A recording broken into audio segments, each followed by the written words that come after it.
I think a lot of us can look to parts of our life where our emotions lead to us making really bad decisions or decisions that we regret. And we can say that thus our emotions have led to our decisions leading to bad outcomes. Now, our emotions having such a large voice in our decision-making jury often leads to a lot of us casting aside our emotions in favor of our cognitive utilitarian decision-making. And while this conceptually makes a lot of sense, have your metaphorical superego make all of your decisions and you'll be the perfect person, emotions actually have a really huge role in our decision making. To understand the role that our emotions have in our decision making, we can look to our decision making part of our brain. We can look towards our prefrontal cortex. It's the part of our brain that has to do with our personality, our working memory, our motor planning, our reasoning and judgment, our cognition. It's this prefrontal cortex that has many different subregions. The two subregions that we're going to look at today in the prefrontal cortex are the ventromedial prefrontal cortex and the dorsolateral prefrontal cortex. If those words are kind of like scaring you away, just hold on tight because they're just words and they're just identifying a area in the brain. So the dorsolateral prefrontal cortex, lateral being on the side, dorsal being on the top, so it's going to be like right here, and then the ventromedial prefrontal cortex being ventral, so on the bottom, and then medial being in the middle. The first hint as to what these two different subregions of the prefrontal cortex do is their actual interactions with the limbic system has led to a lot of neuroanatomists actually designating the ventromedial prefrontal cortex as a pseudo part of the limbic system. So we kind of have some sort of idea what the ventromedial prefrontal cortex has to do with our decision making. However, we still have no idea what the dorsolateral prefrontal cortex is about based on its location. So we have to look further into studies on it to see what it's about. A really important way to think about the dorsolateral prefrontal cortex is it being the utilitarian superego decision-making part of our brain.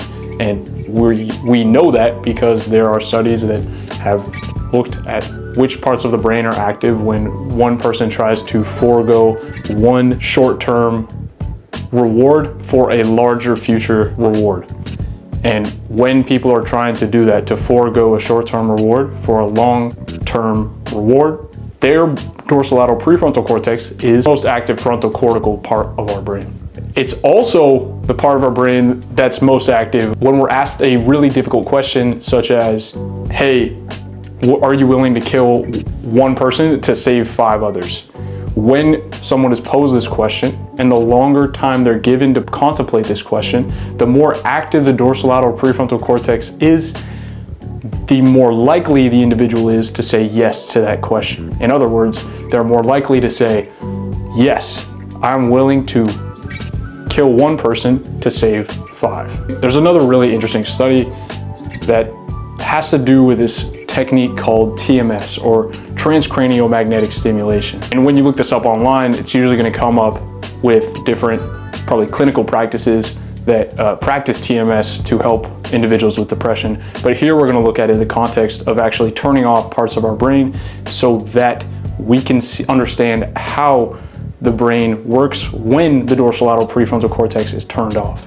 So here, I think it was Ernst Fehr out of the University of Zurich that turned off the dorsolateral prefrontal cortex while people were playing this economic game. And individuals who had their dorsolateral prefrontal cortex turned off, they were much more likely to accept lousy offers that they would normally reject in favor of a better offer that would come in the future. An important note with this study is that when they were competing against computers in this economic game, they no longer were as instinctive with their decision making, and instead were able to identify, oh, this is not really a good decision for myself so they would make the right economic decisions. In this study, it really just shows that the dorsolateral prefrontal cortex has a real role in helping us implement our fairness goals. Okay, so back to the ventromedial prefrontal cortex. All we know right now is the ventromedial prefrontal cortex has something to do with our emotions and our decision making, but we really haven't talked about much else. It turns out that the ventromedial prefrontal cortex is much more active when a person, when say one of your friends wins a game.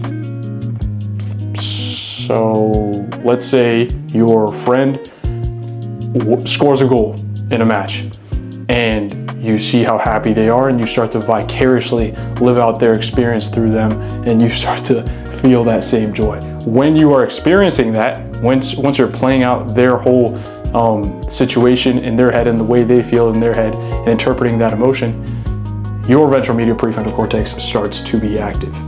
Okay, so let's see what happens when the ventromedial prefrontal cortex actually gets damaged. Well, a lot of aspects of our cognition, of our intelligence, all remain the same. In other words, like purely frontocortical tasks like puzzles, like math, still able to do those when your ventromedial prefrontal cortex is damaged. However, the individual's ability to actually make a decision, especially when it's a social or emotional decision, and the more emotional or less emotional this decision gets, the more difficult it will be for the individual to make that decision. What's really interesting is when they're trying to give advice to others about the decisions that they should make, they're easily able to say, yeah, you should do this and you should not do that. It's when it's really them that's being given the task of making a decision for themselves that they're gonna have a lot more trouble making that eventual decision. In trying to understand how the ventromedial prefrontal cortex works, Damasio proposed this idea of the vmPFC running how would I feel if this situation occurred, situations in their head. The vmPFC is helping run these kind of theoretical situations if you actually did something. It's pretty easy to imagine how that might help you in your decision making.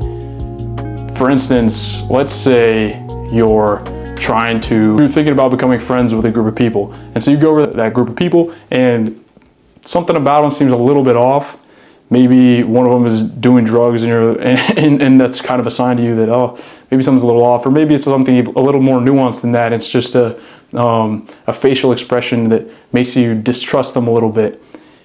In someone with a fully functional vmPFC, what they're probably going to do is they're going to run their head like, oh, what would happen if I became friends with these people? And you probably think to yourself, well, there's a possibility of me being influenced by these people who, if they're doing drugs, they're probably doing other negative habits that if I become friends with them, maybe that could lead to me doing stuff that they're doing, and then eventually my life might go off the rails.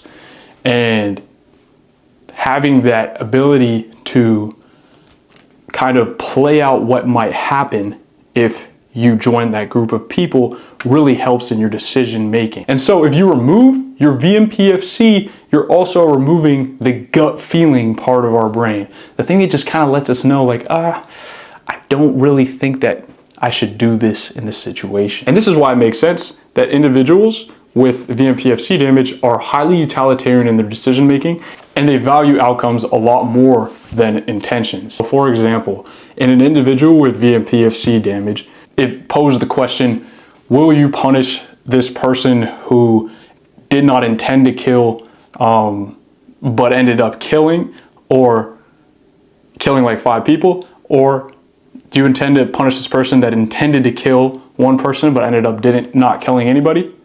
In other words, one person killed on purpose and one person killed on accident. Which person will you punish? The individual with vmPFC damage will say, well, the person that actually killed someone is the one that should be punished, despite the other person intending to kill but not actually killing. If you weren't really getting this hint already, decisions ultimately become worse without this ventromedial prefrontal cortex. And behaviors without a vmPFC become inappropriate, but in a detached way. In other words, considerations for how other people might feel in a future situation if you did something kind of are put to the side, because you're not able to run the what would happen if I did this? How would I feel if I did this thing?